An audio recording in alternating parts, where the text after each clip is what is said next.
Mr. Don, you say a blessing for this crowd, please, sir. That's good. Y'all, I got 8 o'clock. We got several bills we got to handle today, and we looked up and got a quorum by 8. So we're going to go on and get started. Mr. Don, would you say a blessing for this crowd, please, sir? Let us pray. Dear Heavenly God, let us make decisions that will be the right decisions today for the citizens of this great state of Georgia. We pray for your guidance and understanding this date. Thank you very much. Amen. Thank you, sir. I know there's several folks in here that have been getting plenty of rain, including everybody in the state of Georgia, and some of our folks are trying to get crops planted that need to be planted because the plants are getting spindly. We hope that all works out in the next couple of weeks. Chairman Watson and Chairman Knight have got to be at a couple of meetings this morning, so we're going to go on and let them do their 2 bills. So, Sam, if you want to do 1039. It don't matter, whatever you want to do. What number are you? 26. All right, go ahead. Thank you, Mr. Chairman. Members of the committee, I bring before you HB 1039, LC 364205. This is dealing with renewal contract renewals. Basically, current law says that unless you give written notice 90 days prior to the expiration date of any contract, service agreement contract, it automatically renews for 5 years. And so we're just wanting to say that if you're going to renew a service contract for 5 years, that the consumer needs to sign off on that and know that his contract is going to be renewed for 5 years. In a 5-year time period, a lot of things change. Fees go up, and you have to continue to pay them. If the services go down, you have to continue to pay them. If your business model changes and you just need to downgrade, there may be some service agreements that you need to do away with, and you need to have the ability to do that within less than 5 years. So that's all that we're saying that we want to do in this bill. We're not doing away with them. We're just saying, hey, if you're going to do a service agreement for more than a year, then you just need to allow the consumer to sign off on that and agree to that they're willing to go for another 5 years. And I've reached out to NFIB, Georgia Chamber, Metro Chamber, and Farm Bureau Insurance. And at this time, they don't see any issue with it, but they know a lot of small businesses may get caught in this trap, and they're not aware of it when they sign the 5-year contract. And that's pretty much the bill. Be glad to take any questions. That's Bet me, you, Mr. Scott. Chairman. Okay. Yeah. Thank you. Thank you, Chairman, for bringing the bill. I think this is a great idea. Just a quick question about the type of contracts it applies to. Is this for any type of agreement, or is it specific to an industry or type of service? Well, it would be just for service contracts. So if there's a service provided, like with my HVAC on my business? if you sign up, if they do an annual maintenance, Yes. regular dated program, then yes, it An insurance policy? would not apply to insurance. Thank you, sir.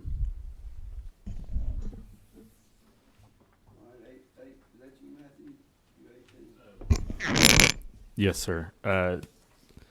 That was essentially my question, just trying to get a feel for the contracts that are covered. And I pulled up the code section here, and service contract is defined as a written contract for the performance of services for a specified period of time. So that's not really helpful. But Yeah, and this particular issue was brought to me by a uniform company that was providing uniforms, and they automatically renewed, their fees went up, and the consumer was unable to negotiate, and it automatically renewed for another 5 years, and there was nothing they could do.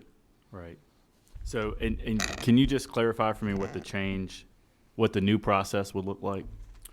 So if the contract is for more than a year, the seller has to receive or send written notification to the consumer that they sign off and that they agree to another 5-year contract. Thank you. Thank you. Thank you, Mr. Chairman. I guess every year that I've been up here, at some point you will hear some rumblings or maybe even legislation about contract agreements. And the question that came to my mind on this is, in the hypothetical scenario that in my very first contract that I sign with someone, there's language in it that says, you do understand that at the end of this contract, it automatically renews. And you sign it saying, I understand. And there's no language in that contract that says I have to affirm that in writing.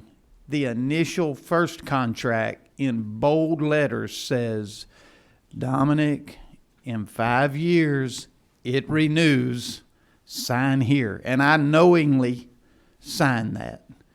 Does that law still apply? That they have to notify me and I have to affirm it if my initial contract says? Well, I don't know that that's in bold print, but 5 years is also a long time, and you do that initially. And so we're saying if you do that initially, then when your contract is up, you probably need to do that again because a lot changes in 5 years, and that's all that we're saying. 18. Thank you, Mr. Chairman. So, just to draw this out just a little bit more, I think the way I read this is it's sort of setting up right now we have 2 different classes of contracts that are considered here, measured by the period of renewal, the specified period of renewal, if it's more than a month or if it's less than a month, right? And so this would add a third class of contracts. If they're to be renewed for a specified period of more than 12 months, then there's an extra hurdle you got to go over, right? You got to clear. And so it's just adding essentially more consumer protection. Right. And thank you. Scott, that's Proper Reverend time, I'd like to make a motion. Well, that'd be a real good time. I make a motion to pass. Got a motion second. All in favor say aye. Aye. Opposed, no. Thank you, sir. Thank you, Mr. Chairman, members of the committee. Did David get, yeah. All right, Chairman Knight has a, what's the number? 1099. 999. We're trying to get you and Sam out of the way so y'all can go get the budget straightened out. Wait a minute. Is that the right one, David? Yes, sir. Thank you, members of the committee. I really appreciate you hearing this bill.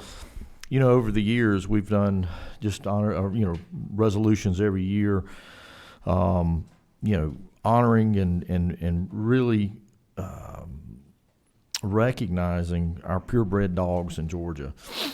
A dog is a man's best friend. You've always heard that saying, but I think it's especially true with our purebred dogs, the dogs that are bred with purpose, whether that is, the sporting breeds and like I've got, a pointing dog, a pointer, but he sleeps in the bedroom with us, or whether it's somebody's Maltese or, a pet. What we fail to recognize, and we often don't recognize enough, is the value of these purebred dogs. And families get these dogs and they know what they're getting, They know the characteristics, and they know, from a perspective of how it fits with family. And we're often honoring all the other dogs out there, but we fail to recognize these purebred dogs that from the farm, from hunting to just, family pets. And that's what I want to do. Instead of us coming back and just doing a honoring resolution every year, I want to do this so that we don't come back every year and we make and designate from the state a purebred dog day in Georgia. And this recognizes a lot of your folks back in your community, all of your breeders, all of your AKC members who take the time, love their animals, but they know their breeds.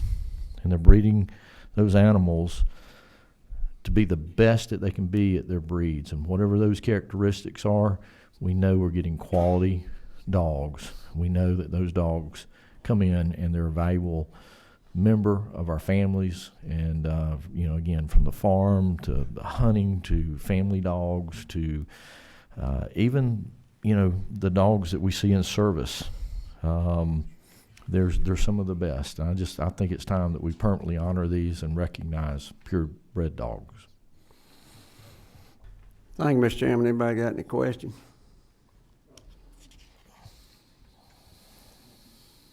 Go ahead. Wait a minute. Who is 12? All right, go ahead. We got a motion second on the floor. Go ahead. Mr. Chairman, I was going to let you know that any time that I raised Dobermans and bred Dobermans for probably 20 years and then German Shorthairs. So when that pointer is old and can't work, get you a real dog and get you a German Shorthair. Mr. Chairman, I might have to have words with my friend over here. That Vizsla that I have, two-time American field champion, AKC field champion, he's pretty doggone good. I'll put him up against your short hairs any day of the week.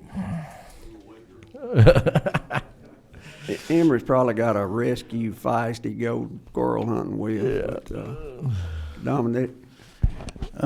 Thank you, Mr. Chairman. Thank you, Chairman Knight, for bringing this. But I did want to say that many of you know that First Lady Marty Kemp is passionate about foster and adoption of pets and dogs, and they do that at the mansion periodically. And so that was my reason, Mr. Chairman, for wanting to make the motion and to recognize the purebreds. I think is important because we also want people to foster and adopt some of these that are otherwise out there needing cared for. I just wanted to speak on her behalf with that issue. And there's a place for them. Absolutely. But the folks that want to know what they're getting when they're raising and feeding them want to go toward David. Mm-hmm. All right, got a motion second. Any more discussion? All in favor say aye. Aye. Opposed, no. Thank you, sir. Thank you, Mr. Chairman and committee members. Y'all, there's a sign-up sheet. Some of you came in.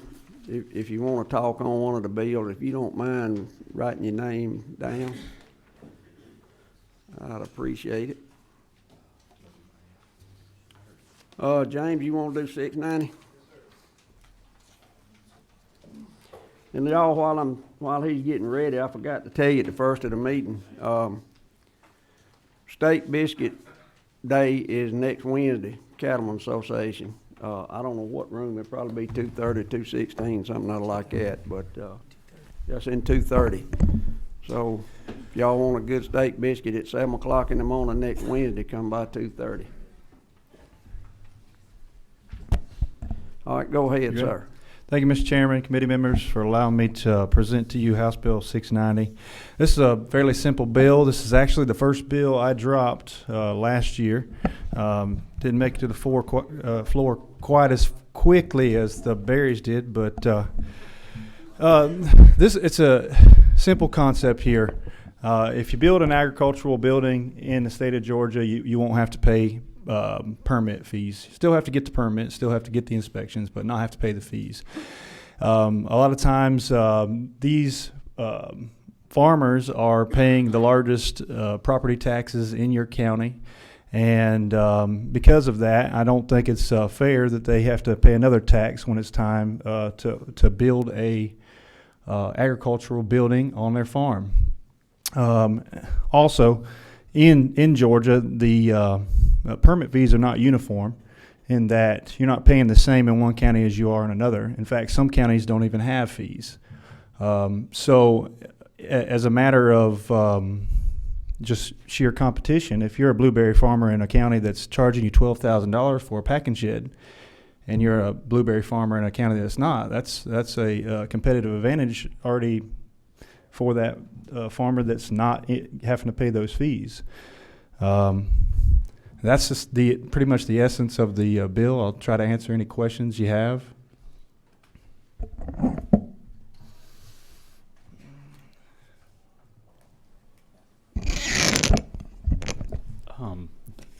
Thank you, Representative. My question is, I've never built an agricultural structure, so I've never gone through this process, but I would imagine that some of these fees go to cover the inspection that has to occur. Is that not true? Certainly, there is a part of those that would cover the cost of going to do those inspections.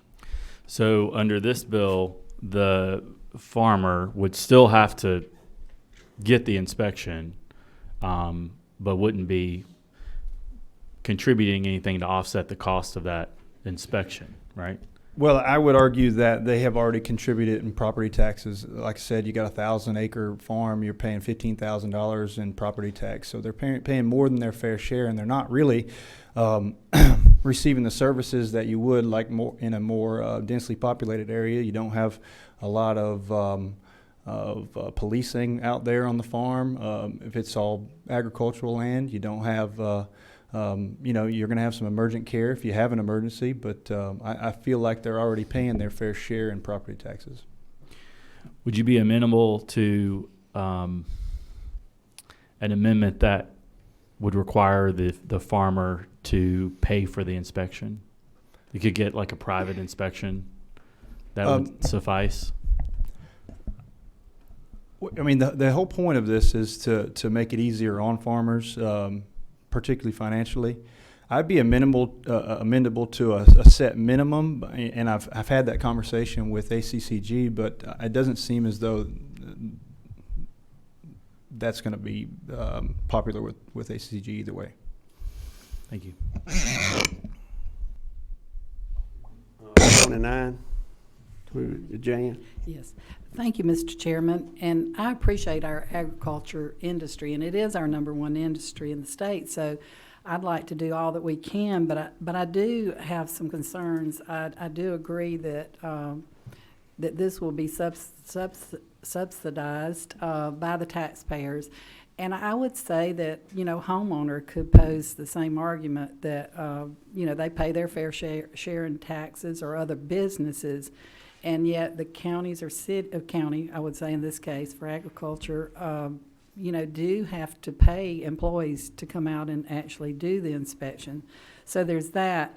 And then I guess my greater concern, but I do understand now that they will indeed go out and do the inspections, but I have a little bit of concern about, the construction and renovation where the agricultural folks, let me see what it says, for the construction or renovation for the housing for the workers out in these areas. So, I feel better that the inspections are going to be done, but I want to be sure that any structure that's built for the farm workers is indeed sound and safe. I'm not sure that I agree with some of this bill, but thank you. Thank you, Representative. Like I said, I'd be amenable to a set maximum, whatever the cost is to go out and inspect. But I don't think it's fair that if you're building a blueberry shed or a dairy that you pay $10,000 for a permit, when you're already paying $15,000 for 1,000 acres or whatever it is. I feel like our ag business is already paying their fair share, more than their fair share.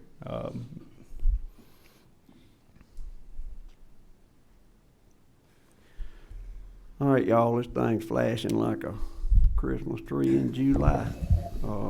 16 was next. Me, Mr. Chairman, thank you.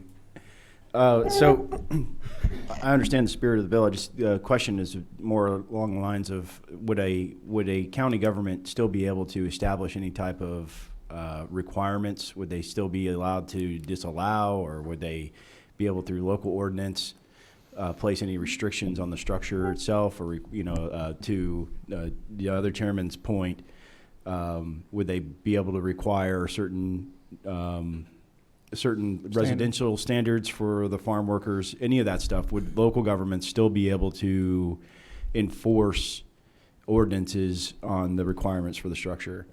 So the intent of the bill is to do away with the permit fee. It has nothing to do with enforcement of state minimum standards. They'd be able to enforce the state minimum standards. 17. Thank you, Mr. Chairman. Is it not true that on these farm worker houses being built, housing H2A workers, they're inspected by, you've got the health department comes out, and also the Department of Labor comes out annually, inspects, and they have to replace anything, any structure that is damaged.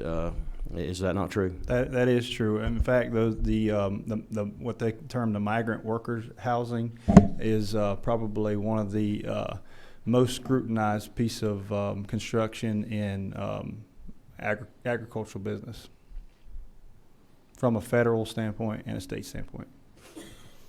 That was going to be my question, and I was going to ask you and Sam if that's not true. So, 26. I was going to comment that yes, labor housing is inspected by the Department of Labor, and the farmers, when they build those, they have to meet certain federal requirements to square footage, doors, windows. Water has to be tested. Septic has to be approved by public health. So it's highly monitored and highly regulated on a regular annual basis from a labor housing standpoint. And then on construction of packing houses, they're inspected 2 to 3 times a year, not by physical building inspectors, but by food safety inspectors that are going to be looking for those same type things. So, and on top of all of that, in the private business world, if you have to pay a permit fee, well, you can just add that to the cost of your product that you're selling and cover that cost, whereas farmers are just pretty much told what they're getting for the products that they grow and produce, and they don't have the option to cover all these added costs that get stacked on us. What you saying is farmers are pretty much at the mercy of somebody sitting at the Chicago Board of Trade and ain't never seen a squash or a soybean or. 7 days a week. That's right. Dominic. Thank you, Mr. Chairman, and I'm sorry I started drinking coffee early this morning, so I'm kind of on a roll.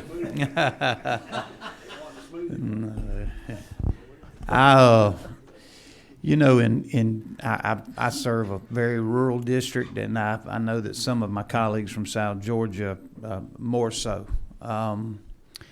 And one of the concerns I raised even back during the conversation of the gate tax legislation is accountability.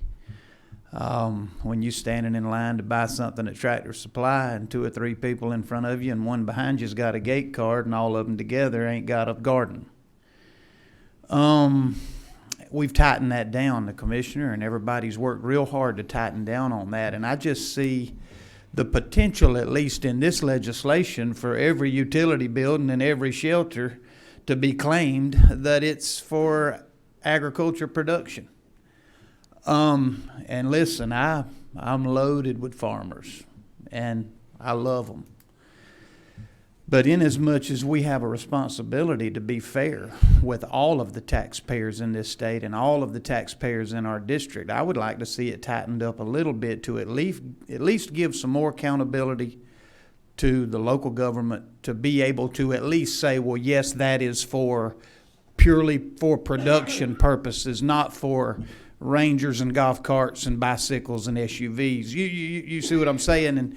And so it's pretty broad. I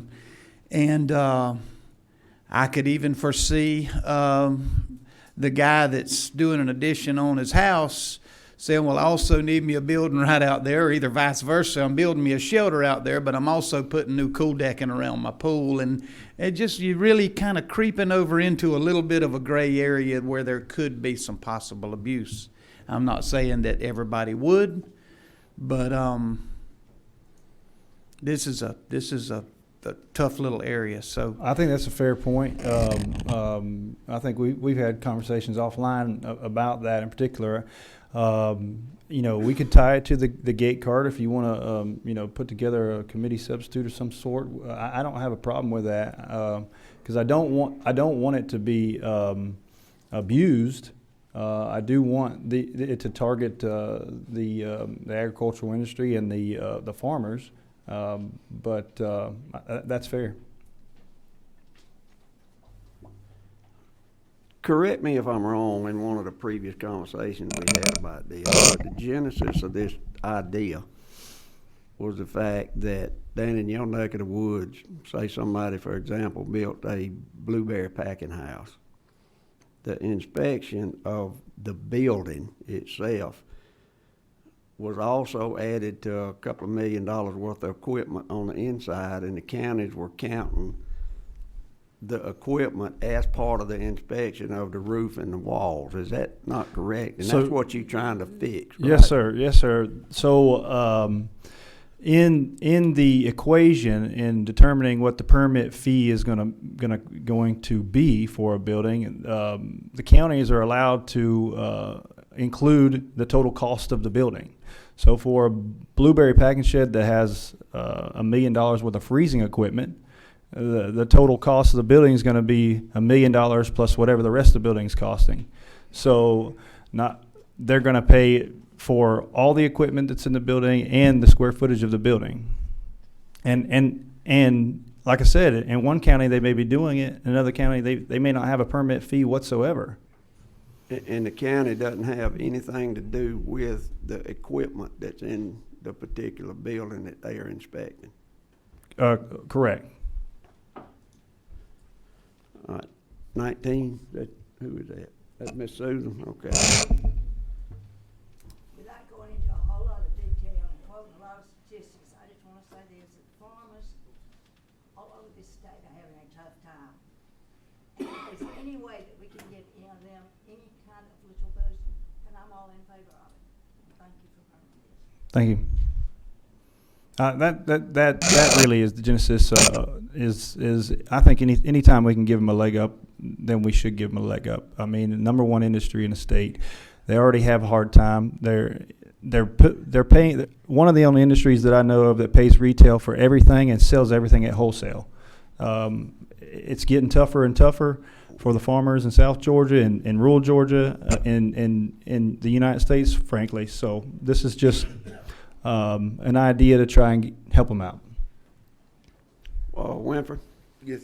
Thank you, Mr. Chairman. Mr. Representative, this bill, it says it should require payment for any permit. You're saying that they should have a permit, but they should not pay for it. That's correct. I think it's important that they do have the inspection piece and the oversight by the county, because a lot of times these buildings are the largest buildings that are in our districts, and if you get a windstorm that comes up, you don't want a building that's built substandard collapsing, killing people, having debris flying all over the place, and possibly injuring or killing somebody or damaging property. Is it not true that these fees that are charged typically for permits are user fees, and you pay for the service that you get? You see, when the building inspector comes out and inspects your building, you pay for that. They pay for that cost in the permit fees. I think a small part of those fees, but I did building inspection for 12 years, and I never did enough inspections to pay for a $12,000 permit. That is true, but what you also paid for was the lights that ran your building. You paid for the secretary who answered the phone. You pay for the copier, for the computer. In many instances, in many municipalities, you also pay for the plan review. So if you take this away from the farmer or anyone else who's contributing to the user fee, then what that does is for the county, in order to maintain its same level of service, you have to charge me more for my house or for the store that I built downtown. I think inherently, while I represent the farming community and love them dearly, I got a problem with you taking those fees and passing them on to everybody else. The farmers in South Georgia are hurting. Most of the folks down there are hurting. But you took their pain and gave it to me. I would like for you to we want to do everything we can for everybody we can. But when you did, all you did was just took the cost that someone else is paying and passed it on to somebody else, because somebody has to pay for the inspection department to run. That's a point there. I would have to respectfully disagree in that these costs the costs for the permit fees are far exceed any type of operating cost for one job. I think you can make that argument for the entire permit fee for any type of building, to be honest with you. Oh, I'm sorry. I thought you were through. No, sir, I was, but Should have known better. I really appreciate you bringing this legislation. I mean, because basically what we want to do is all that we can for Georgia farmers. We recognize the fact that it is the #1 industry in the state, and we want to continue to have it that way. But there are some places there that you have to still exercise inherent fairness, not only just to farmers, but to everybody else. My day job is I'm a contractor. So we are always cautionative in watching counties in our association to make sure that they don't overcharge us for fees, because basically those are things that we have to pass on to our customer. I served in my community before I got to be a legislator on how we regulate fees, particularly for the construction industry. And what we were very cognitive of, we want you to pick up enough money to be able to run your operations, but we were not interested in permitting fees pretty much going into the general fund just to run everybody else. So that would give me some concern. Thank you, Representative. Who's 23? Mr. Don? Thank you. Thank you for bringing this legislation. As a farmer, I understand exactly what you're doing, and I appreciate the legislation, and I do support it. Thank you. Thank you, Representative. 13? Thank you, Mr. Chairman. I also understand regarding that. I do feel like I pay my fair share and then some, and I think everyone that pays taxes in this great state has the same feeling. Whether you're a farmer, whether you're a homeowner, you pay your fair share and then some. It's disconcerting every December 20th that sometimes I have to borrow money to go pay the property tax on the land that I've already paid for and on, but that's the cost of living in a society. And we have sitting behind you have the guru of CUVA, Chairman Richard Royal, that provided a relief in this area for farmers, and I acknowledge that and thank you for that. The CUVA guidelines that we have, but there again, if I'm building a blueberry shed, or I'm building so I don't have blueberries, but I do have butter beans. So if I'm building a butter bean shed and I have 6,000 square feet, 10,000 square feet in this blueberry shed, and I got grading equipment as high as a cat's back, and I've got refrigeration. It is abominable that that I'm also having to pay for if you're basing your permit off of these other things that you're not. Is there a way that we can change? That's a long way to get to this.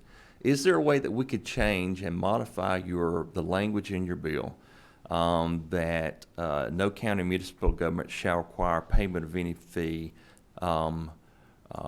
regarding related to issuing a permit that is not related to the structural integrity of the building that is being.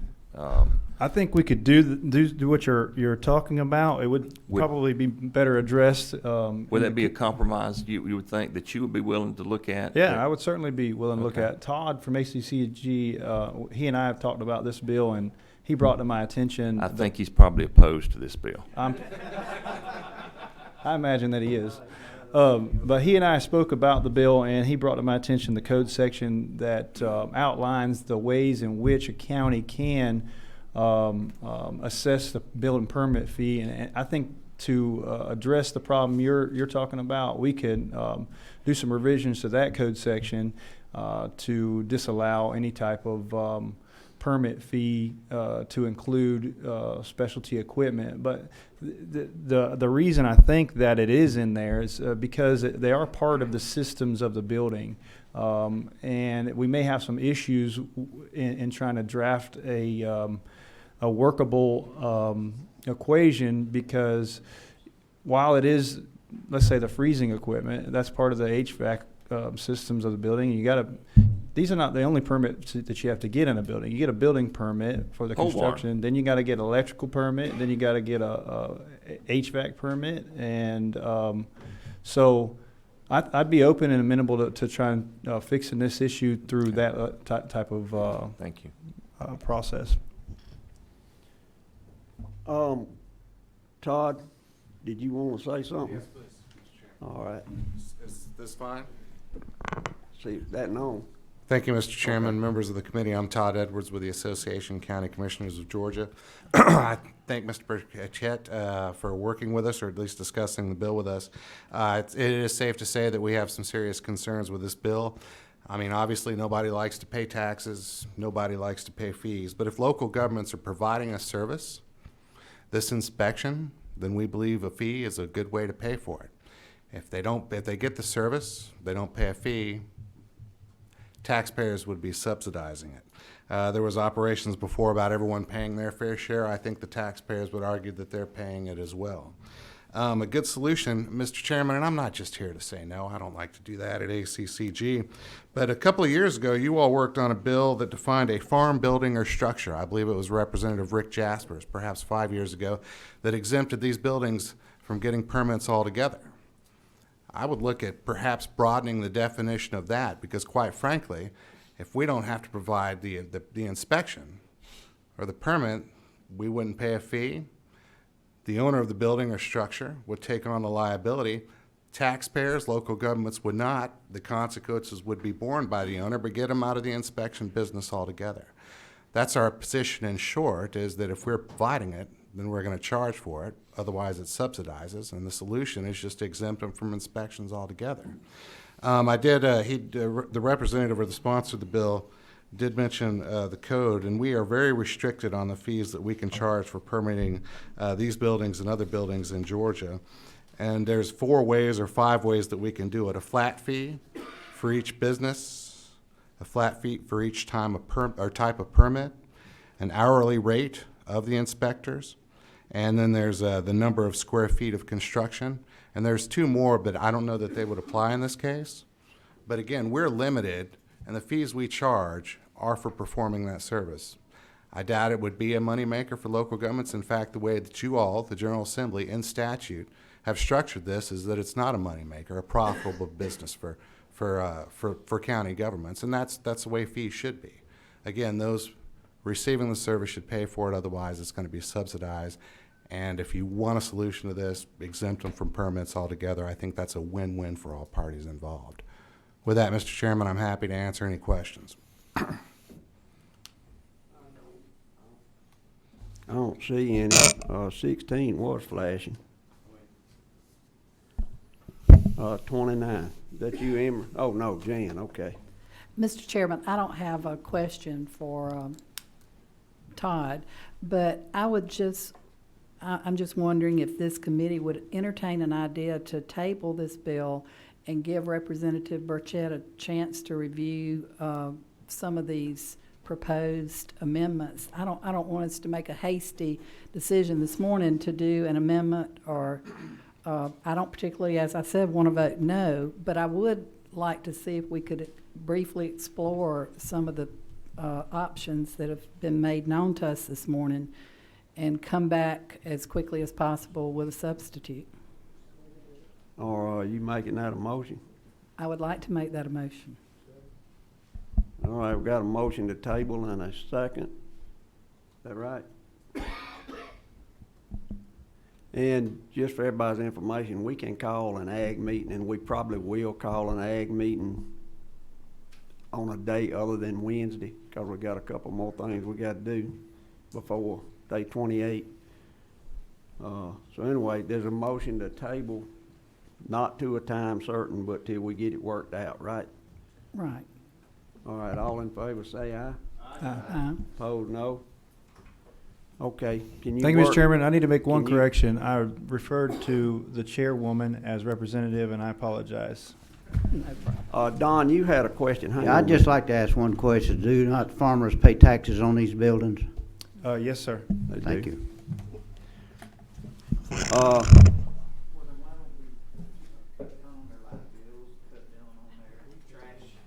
That'd be great if you do that. I'd appreciate it.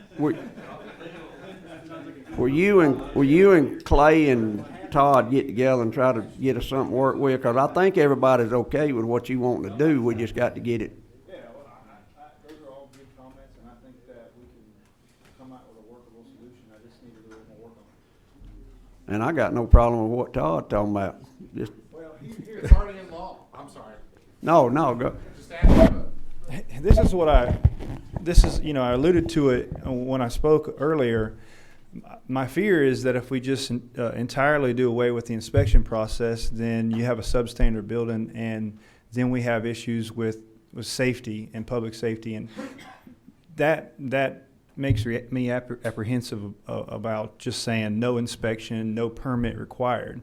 Now the committee, the will of the committee, I would go along with, but I'd just like to raise that red flag. Like I said, you got 100,000 square foot buildings out there and many people working within them, and if we did not hold them to the state minimum standard, there's nothing to say they wouldn't use substandard materials, they wouldn't build to the necessary safety requirements. And it's also been my experience that some counties over-inspect stuff. And over-engineer. And some counties want a permit just so they'll know where you building a building so they can put it back on the tax books. True. So, and it's that big of a range, so. All right, I'll see if I can get something that works. Winfred, right quick. One of the things you might consider is, it's a thing we call FF&E. You might can exclude furniture, fixture, and equipment that we don't really inspect that so much. I think that's where you were trying to go, to make sure that those equipment pieces were not included within the equation. Sure. Thank See if you. you can get something working. We'd be glad. Thank you, Chairman. Thank you. Thank you, committee members. Stephen, you want to do 894? Yes, sir, Mr. Chairman. Make sure we got the right LC now, because we had to fix it. Yes, sir, Mr. Chairman, members of the committee, I bring back to you House Bill 894, LC 441464S, which has to do with the Georgia State Development Commission. Within the draft that we previously passed, the word new was included, which may give some indication that current members of the commission could not be reappointed. So what we've simply done on line 14, 22, 33, 47, and 57, and as well as 74, we just delete the word new so that the members that are currently serving could be reappointed, Mr. Chairman. Has anybody got any questions? We already passed this out, but we had to fix the word new to not have any confusion. Is that correct? That's correct, Mr. Chairman. Clay? All in favor say aye. Aye. Opposed, no. Thank you for passing it the second time. Thank you, Mr. Chairman. Thank you, members of the committee. Representative Campbell, 10008, or 1008. And if you want Jimmy to sit with you, do you mind going down there where he can sit with you?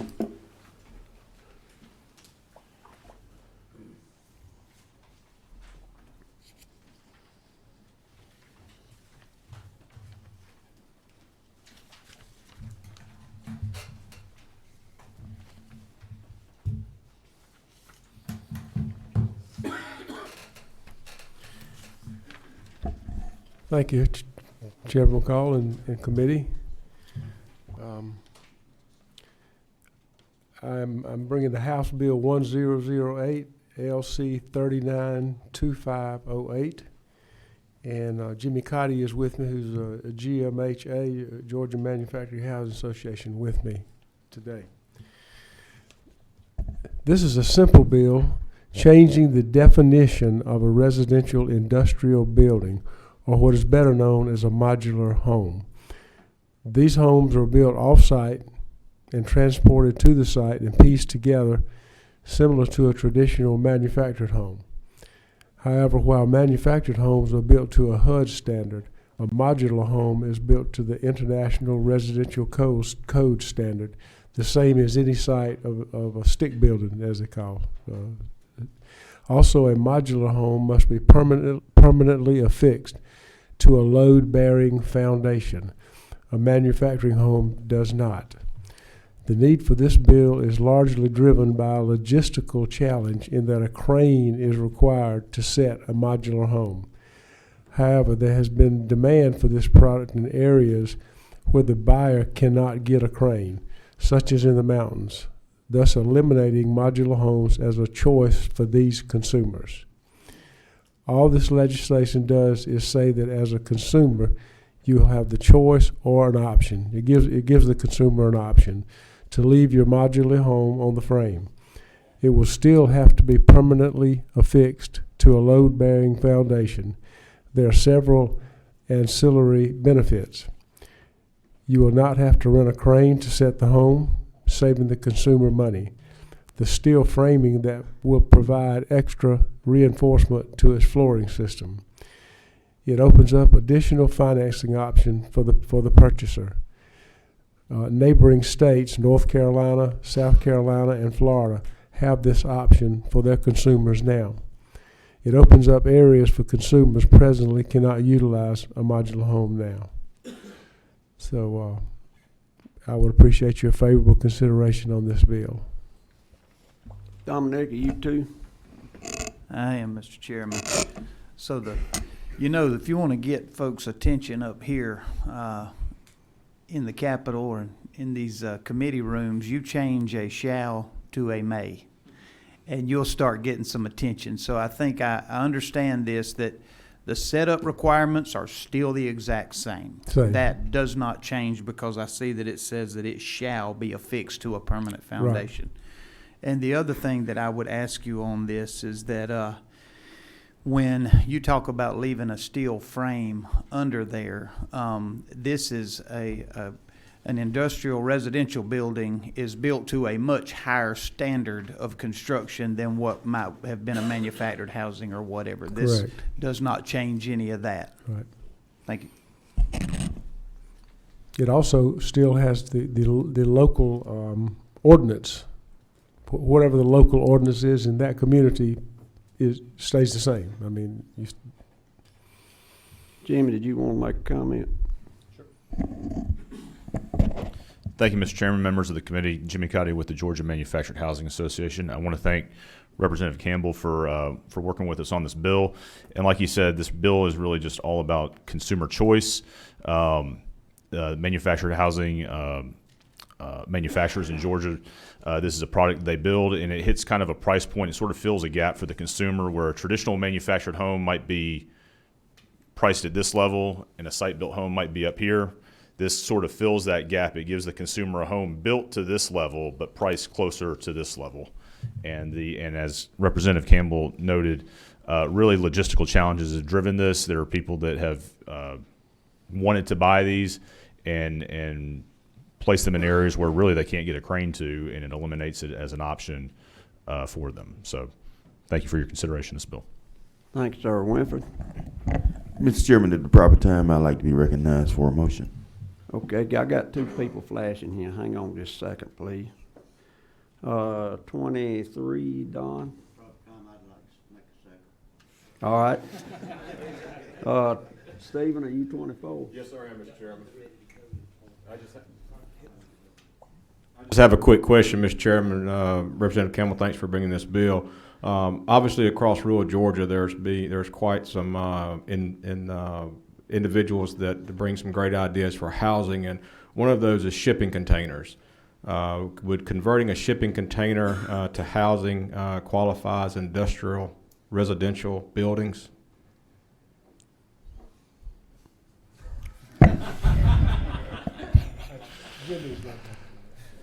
That's a great question, Representative Meeks. The Department of Community Affairs, they have an industrialized building program, and they've updated their guidelines in the last several years to capture things like shipping containers, tiny houses, and whatnot. And in reality, the tiny home movement, DCA has written their rules to allow them to place those homes on frame too, as long as they eliminate the wheels and make them immobile and affix them permanently to a foundation like we're asking here. So this bill would actually give us some parity with those options as well. All right, and one additional question, Mr. Chairman. Representative Campbell, can you tell us what the T234 form is? I'm sorry, Can you tell us what the T234 form is? again, that's why I brought this. Thank you, Mr. Chairman. I'll answer that if you need me to. Well, this sign-up sheet, everybody in the audience must be against this bill, Mr. Joe, because all these people wanting to talk. All right, Winfred, go ahead. And Don? Mr. Chairman, I move to pass. And I second. All in favor say aye. Oh, no. Good luck on the floor. Thank you. Thank you, members of the committee. All right, we have one bill we added either this morning or last night or whatever it was. Andy Welch. Lee has got copies she's passing out. We're trying to get some of this ag stuff done before day 28. Chairman Welch, thank you for waiting. No, thank you. I'm holding you up. Members of the, whenever you're ready, Mr. Chairman, I'll. Yeah, go ahead. Okay. They getting copies passed out. Well, first, let me just say that when I, in discussions with my family, when I decided that I would not be running again, there was one thing on my bucket list as a legislator that I had not done, and that was come before this committee. Happy late birthday. Thank you, Mr. Chairman. So I'm honored to be here before you. This is the bill that I dropped, 866, was a bill to require effectively the mandatory reporting of microchipped pets. So we do this mandatory reporting for our children. We have mandatory reporters at schools and daycares, and but we do not require veterinary doctors to check for chips in the animals and then report as to whether or not the person purporting to seek medical attention for the animal or care is not the owner. And so when you think about the service animals that cost thousands of dollars, that are very important to those individuals, those owners that have service animals, and those individuals who, and you heard Chairman Knight a minute ago discussing the importance of his purebred animals that are expensive. And when a person makes that investment, both as a working dog, a service dog, or a hunting dog, or in the context of just a pet that is dear and near to the hearts of the family members, as most pets are. The reason why we chip those animals, the reason why there's a market for chipping those animals, is so that they can be tracked if they are taken or lost. But the cruel reality of this is that any one of us that have done that, I've done it, any of you that may have done it with your pets, the reality is there's about 20 or more different companies that do this chipping. You go to the retail store where you may have purchased your pet, or you may buy your dog or cat supplies, and you can get that chip installed right there at the store. And you pay for it. It goes into a database for that company. But there is no central database whereby all these companies then report ownership information. So your veterinarian, if he were to scan the chip, or if you were to scan the chip, you'd have to go to that company's website, or there is one collective website, but not everybody participates in it, and have to get to try to seek out the information, and then you would identify the chip, and then you still have to make a telephone call and sit online until you get someone to answer the call to then corroborate the chip information and give, and possibly, maybe, confirm ownership. Talking with veterinarian doctors, this takes 15 minutes, 20 minutes, or longer to even do that. And so a lot of, and that's assuming you even get the access, and it's assuming you get the information. Those are all the assumptions in this process. Bottom line is that this is not a very effective system. You paid $100 for that chip to be installed, or whatever you paid. But the reality of it is that it's almost ineffectual. And so that got me thinking that this measure that what we have on the books doesn't make sense. The market doesn't actually make sense. You're almost buying something that is worthless. And then you've subjected your pet to that, invasive treatment of putting a chip in the pet. So what I have before you is a substitute, because I'm talking to the veterinarian board representatives and lobby and they were concerned that the way I drafted the bill did not actually create the database or centralized database to make this even effective, my original version. And so in talking with them, I came up with the substitute that you have before you. And the substitute, if I may, Mr. Chairman, I'll just walk through it quickly. But with that background, that context, I think this will make a lot more sense. The first thing is we have a definition section. I'll point to you at line 20. In the definition of pet, we exclude the term shall not include livestock. So this is really just dealing with your household pets. And livestock is defined already in the chapter here, so I don't have to add a definition for it. Then at line 21, it says no later than July 1st of next year that a database would be created by the veterinarian board for these. And this is a voluntary system, so you volunteer to put your information into this system. And they would create, by rules and regulations, the forms that you'd need in the system that would be established. And then, so if you don't want to do that, if you don't want to put that in, you don't have to. But you get the chip information, you put it in the system, and then it would be there, the veterinarian board would have it. And then it would be searchable by veterinarian doctors and those that have to comply with this section, law enforcement agencies, and animal control officers. And then at line 29, you'll see there that it outlines the meat of this, that if a pet's brought to a veterinarian doctor for care, then they are to check for a chip. If they find a chip, they're to go to this database. If they go to the database, they find the owner and they have reason and cause to believe that the person purporting for medical care for that animal is not the owner, then they have an affirmative obligation to report that to animal control officers or law enforcement. After that, if they check, there's no chip, obviously no obligation. If they check, there's a chip, and the chip's not registered in the database that's created pursuant to this code section, no obligation. And there's no liability as well. I will say that as you move down through the bill, you'll see that that we leave it with the board to adopt rules and regulations, but you'll see that the penalties, if the person has checked for a chip, finds it, and it's registered, and then doesn't report it to the law enforcement officer if they believe that it's, that's not the owner. The bill only says the veterinarian has to take a course on proper chip checking. It's a very mild punishment, if you will, or whatever's set by the board. And that's it. We're not trying to penalize or criminalize veterinarian doctors in the process, but we are trying to make meaningful the identification that chip provides.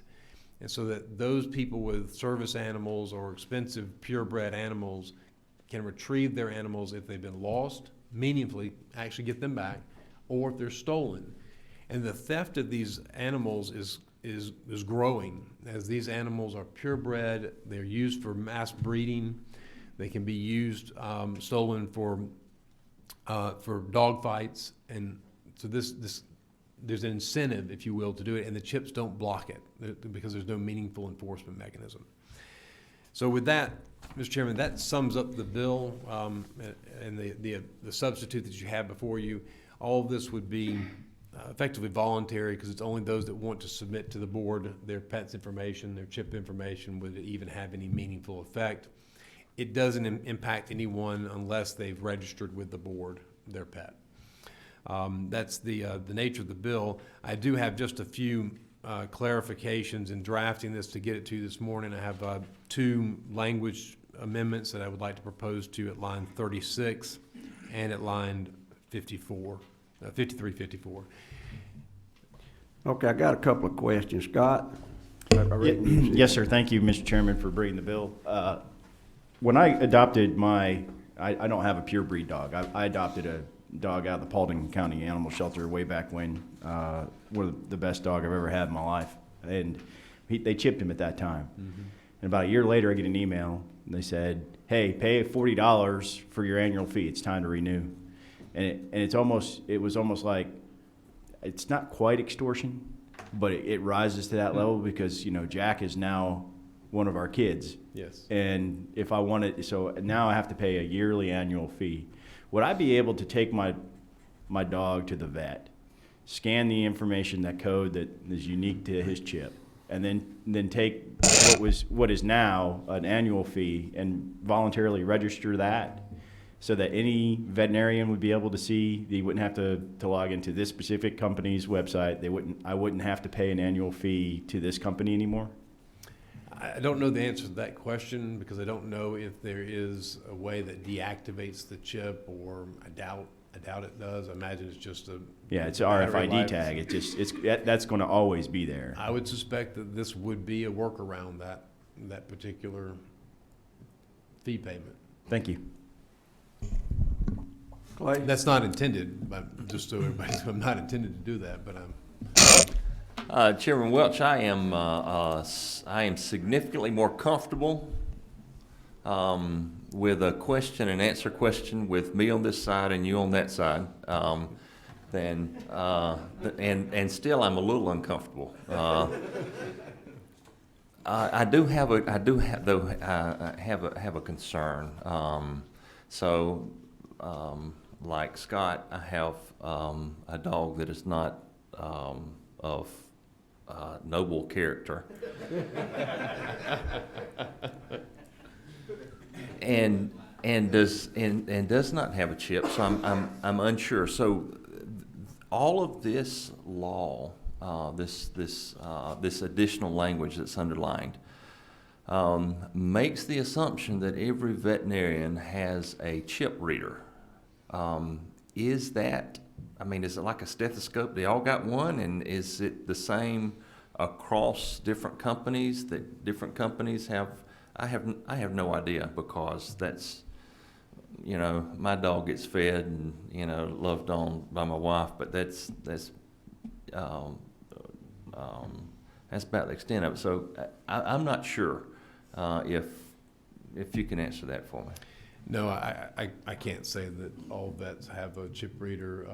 My understanding is that they're not very expensive, but I couldn't tell you the amount. And the other aspect of it is that, oftentimes when someone is intending to do harm to the animal, you know, they're going to go some distance away from where that animal was picked up. That's right. And I'll tell you, this is in part coming from some personal experience. So my son, we had a dog that was able to, that we lost. And we called around every veterinarian clinic, and we found one that answered the question. He called actually, and found one that said that, you know, it's funny, someone called in yesterday asking if we would chip breed the dog. They found a hunting dog and they a bird dog, and they wanted to know if they would chip breed the dog, and the response was yes, and they never showed up. So people do, and they will look for veterinarians that don't have it. Now, obviously, if they don't have a chip breeder, then that, I think, would allow the veterinarian to evade the law if they chose to. So a follow-up, Mr. Chairman. So, and that's where I am unclear. So I personally do not want to mandate a veterinarian to tell them how they should practice, and they must have a chip breeder. I understand if they have a chip breeder. There was a hunt dog that was stolen from a hunt trial down in Albany, a $5,000 hunt dog, and prior to this legislation, there's no mandatory way that, you know, you read it and you say, you know, you're actually not this person. There's no mandatory way to find the ownership of who owns this animal. My concern is that of a mandatory guideline for us to tell veterinarians that they must have a chip reader. If they have one, I'm okay with saying, you've got to read this, and if this dog was stolen, you've got a duty to make sure that, you know, you're not aiding and abetting in the thievery of this animal. But I would personally hate to see us mandate veterinarians that would have to get, you know, and if there's type A, B, C, or D, if you have to have all of those, and there again, I have no idea. But that is just some of my thoughts. Thank you. Mr. Bill, you 28. Yes, sir, Mr. Chairman. I was kind of going in the same direction as Representative Perkle with my question is, how many, and he alluded to this, I don't know if my personal vet that takes care of my less than pedigree hound dogs have a chip reader, and I was just wondering what the costs were associated to the vet to comply with this bill. If they already have a chip reader, then the cost is whatever administrative time they're currently using to try to go on these sites and identify. They typically would not if they already know that. Obviously, if they know the pet and the owner, and they already know that relationship's established, then they wouldn't take the time. But on a new animal, they would check it, and then that is the protocol to check. I think that's already in their own rules of ethics for veterinarian doctors. So let me do this. Let me find out the cost of a chip reader. And now it may find out that it's $25. And my question back to the committee is that too much of a mandate? The second part of this is that I may find out if it's more. What I can do is I can revise the bill to make that if you have a chip, if you've purchased a chip reader, then you have to do it. And then you'd have to comply with this. Now, understand that when you do that, as a body, what we're saying is that we're creating a complete out. We're saying veterinarian doctors can just say, I'm not going to even read chips, which then just creates an entire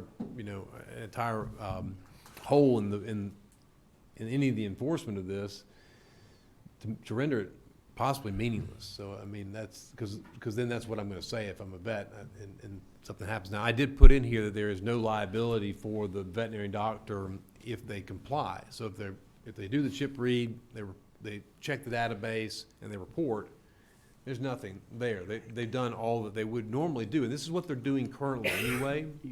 And I believe that this is already sort of required in the rules, but the problem is there's no central database for them to effectuate that read. and I did want to make it that it wasn't just permissive. Someone could choose not to, for their best friend or their, So I put that back to you just as a response, because I do want you to consider it. But I can revise it to make it effectively, at the option of the veterinary doctor. Matthew?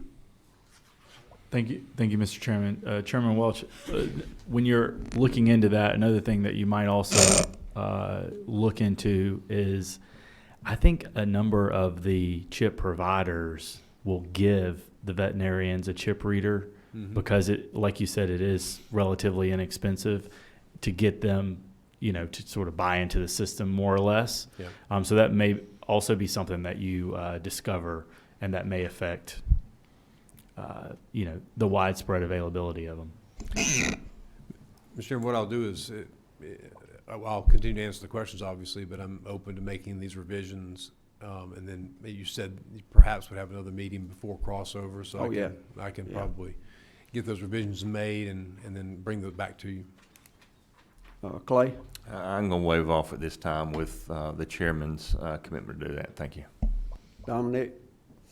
Thank you, Mr. Chairman. Thank you for bringing this bill. I totally see where you're going with it. I can see that clearly. And being someone that said they would never have a dog in the house that now has a dog in the house that loves him better than anybody in the house, I get it. But I mean, I have a neighbor that comes through the neighborhood occasionally with his iPhone in his hand looking for his dog. I mean, he can track his dog on his iPhone. He's got a little thing hanging on the dog's collar. And so, but I really, in looking at this and thinking about it, almost want to ask the question, how does the free market and pet lovers and veterinarians not work this out themselves? Because I can tell you, if I lost my dog, I'd have to move out. My daughter and my wife would kill me. But how does the free market and pet lovers and veterinarians and the people who sell the chips and the chip readers, how do they not work all of this out themselves, rather than coming in and mandating or even strongly suggesting anything? Well, that's what I discovered, is that in discussing with a member of the veterinarian board, a veterinary doctor, he explained the realities. The reality of it is, and that's where, if you look at my first version, you'll see it just says, I want you to be a mandatory reporter. If you get someone that comes in that doesn't match, owner and chip don't match, you report, right? That was it. It's very simple. But in discussions, we learned that there really isn't a central place, that everybody has their own system. And so without that, the free market has decided it's profitable to sell people on a chip and get a renewal. And whether the animal control shelter or the veterinary doctor, whether they go back and check it and spend the time to check it is up to them, right? So if you've lost your dog, the likely person who's going to even be involved in to check, to even know to check for a chip, is going to be animal control, veterinary doctor. I mean, think about it. Those are the only ones that are going to do it, that would even be in a position to do it. And if they do that, and it takes a long period of time, or it's difficult to find out the information from that free market, then your chip has failed you. Yeah. Just a quick follow-up, and you're one of my favorites up here. I hate to see you go. But how is my loss of a pet, when I purchased that pet, and I preached to my kids about this when we bought Murray, this is a big responsibility. Right. How is my loss of a pet that I'm fully responsible for, liability transferred over to everyone else, through the chip reader, to the veterinarian, to the to that? That's just kind of what But you have to understand, loss is one scenario. Theft is the other. And theft is the one that I think that that I'm really trying to address. Because in the scenario I told you from my personal experience, it was clear that this animal was stolen and that someone was immediately looking for veterinarian care for that animal and was refusing to bring it into a veterinarian doctor's who would check for the chip. And so that tells me that there's a whole nother side of this. And we expend public resources and we mandate requirements for doctors, for lawyers, for teachers that pertain to our children across this state, which is either arguably an unfunded mandate, but it is looking out for the well-being of society and to deter crime. So mandatory reporting for our children, which we require, is important and it's significant, and we do that, and we put that burden on those people who engage with our children to protect them from crime. 16, Scott. Real quick for the committee's edification, I looked up and Walmart.com offers a pet scanner for $36.71 with free shipping, in case anybody wanted to know that the cost was. But two scenarios real quick. The first is, don't we do similar things with VIN numbers and vehicles? If you were to think of an animal in the terms of a car, there's a VIN number, there's a specific ID attached to that car. There would be an animal with an RFID chip in this case. And we require certain reporting. We require a deed of title. We're not quite reaching that level here because it's not mandatory, right? And there's no national standards here either. But the philosophy would be fairly the same as far as, if I have received a VIN number of a vehicle that has been stolen, then I have some obligation to react in a certain way in that case. I think that's a fair analogy. Okay. But I think you said this, and I just want to underscore this. Remember, this is permissive. Right. So this is only if you, as the pet owner, myself, or David Knight, or someone else, chipped the animal and then wanted to inform the veterinarian board that I have a chipped animal that is important to me, and I'm going to put this in the database. So this goes back to your personal responsibility argument. And that is that I'm being responsible, but now I have a means by which veterinary doctors can actually be responsible, and the chipping service, the VIN number, that actually can be meaningful and be effective in terms of deterring crime. And then secondly, there's a cat lives in my neighborhood. We thought it was a stray at first. My neighbor took it to the vet to have the chip scan specifically so we see if we could find an owner. We found the owner. The owner lets the cat wander. The cat sets up in individual garages. It's become our cul-de-sac cat. Everybody in the neighborhood now takes care of this cat. Even there's a different neighborhood that backs up to mine. Supposedly lives in that neighborhood, but I tell you, half the time it's in my garage. It's found a blanket in there. Well, that's what happens when you have an 11-year-old girl who loves cats. So everybody in the neighborhood is kind of taking ownership of this cat. It was attacked by an animal. Its tail was damaged, and it needed help. And we knew that the owner wasn't going to do anything about it. If I take that cat to the vet in this scenario, am I going to get a knock on the door from the cops? Yeah, that's the other concern, and I don't have a real good solution for that, other than that someone, animal control, could reach out to you about that,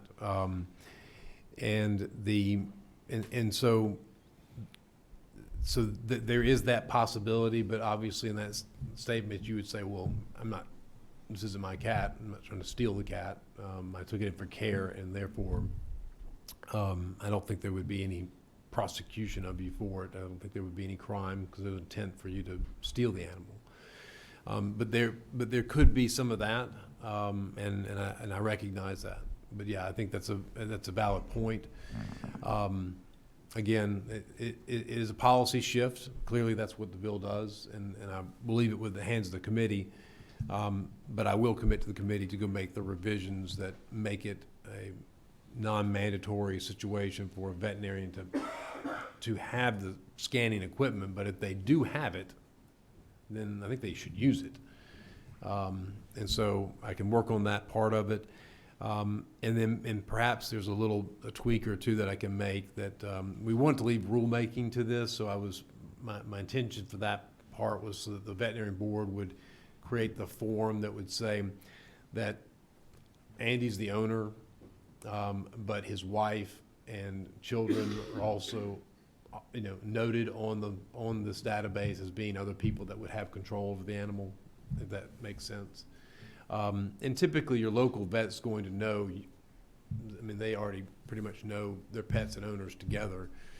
Heck, I've seen people that look almost like their pets, or their pets look like them. I'm not sure which, but that communal relationship, exists, and so I recognize that. I think that's going to be why we said if they have cause to believe that this doesn't belong to that person. So it's only where you're asking the veterinarian to do what they're doing anyway. Someone walks in today and says, "This is my pet. I want you to treat him." And they chip him and the vet goes, "Yeah, I don't know you. It's the first time I've seen you before. This pet, I haven't seen you with this pet before." Those are all causes for suspicion. No different than, someone that picked up somebody's laptop and walks out, "I've never seen you with the computer," or what have you.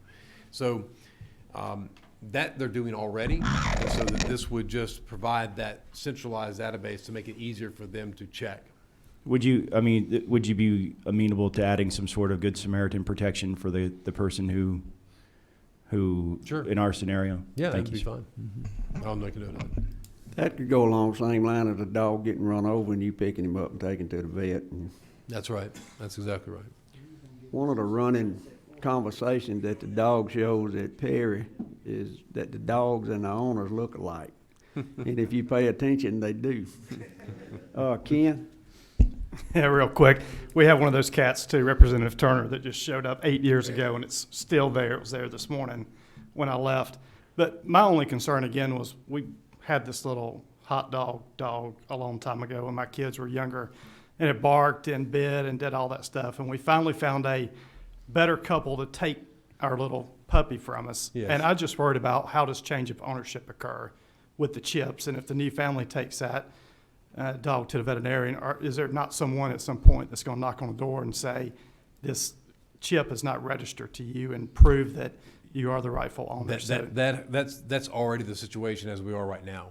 So that my bill doesn't do anything. In fact, it actually makes it easier because you would be, if you wanted to register, if you wanted to register your pet with this database that would be housed by the veterinarian board, then you would do that. And obviously, if you transferred, could indicate that through their own rulemaking, they would set that up on the website to make the transfer, and then you would identify to whom it went to, or alternatively, that would probably be the best way to do it. And I'm going to let them do it. I don't want to get into micromanaging how they set up the system to make it function.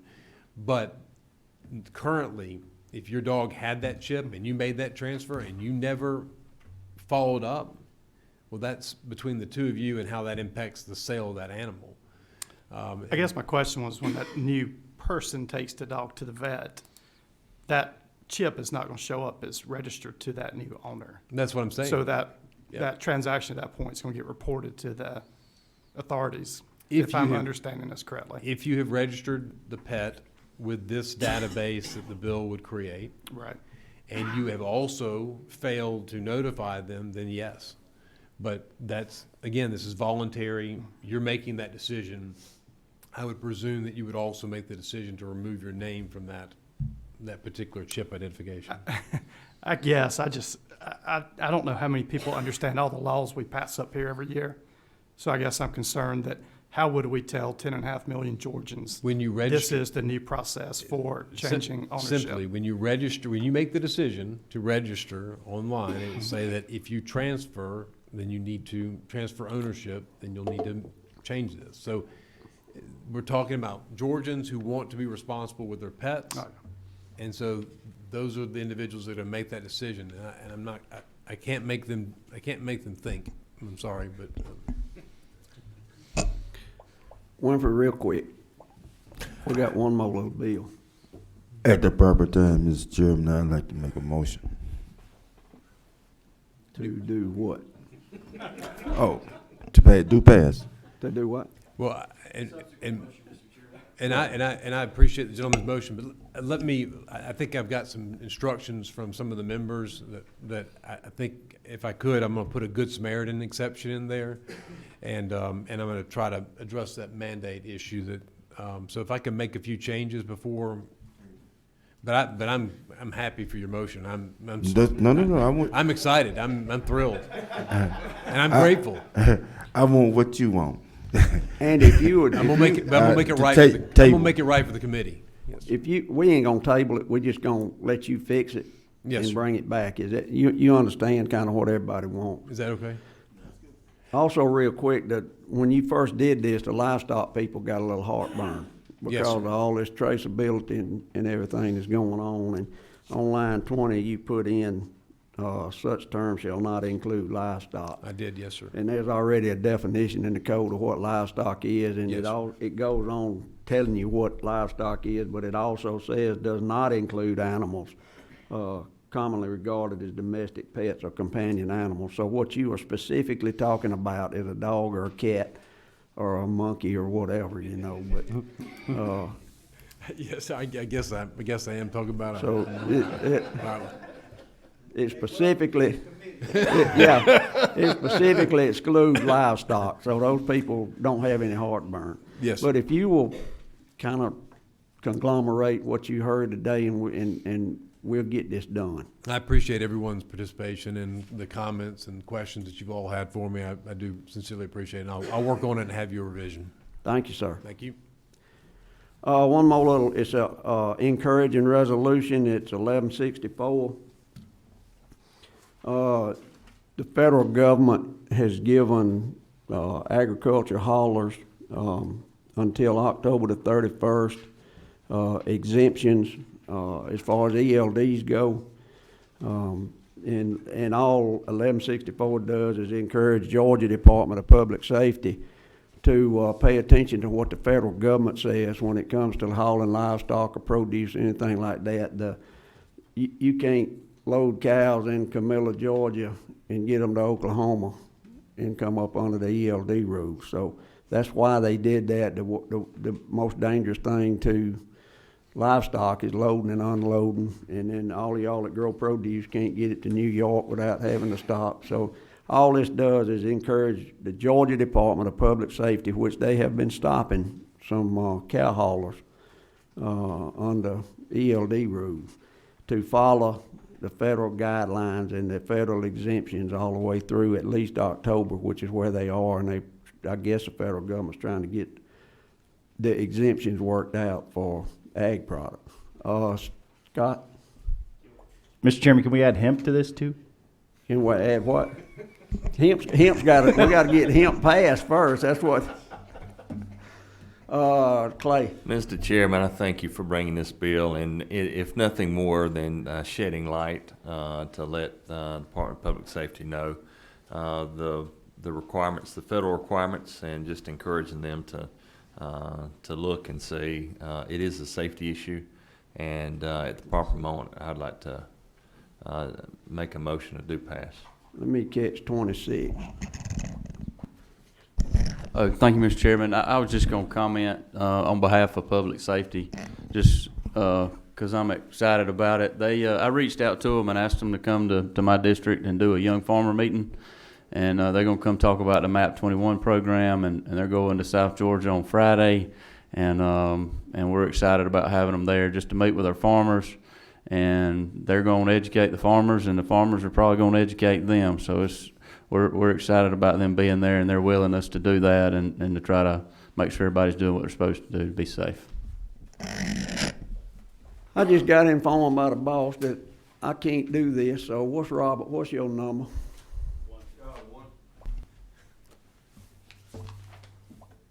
Go ahead. I'm sorry. Oh, you caught me cold here. We asking for a motion to pass, do pass this bill. Got a motion? Do I hear a second?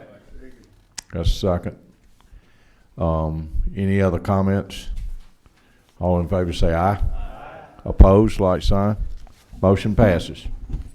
All right, thank y'all. Remember to watch your emails, because Representative Burchett, Rhodes, and Welch has got a bill we got to fix, and March 11th is Steak Biscuit Day. Thank y'all for sitting through this.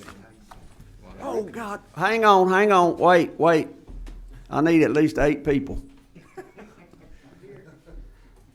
I'm sorry. I forgot about a bill that we didn't put on there, and Stephen reminded me. It's real quick, real easy, but he's been working on this thing for, I don't know, ever since we got started. So go ahead, Stephen.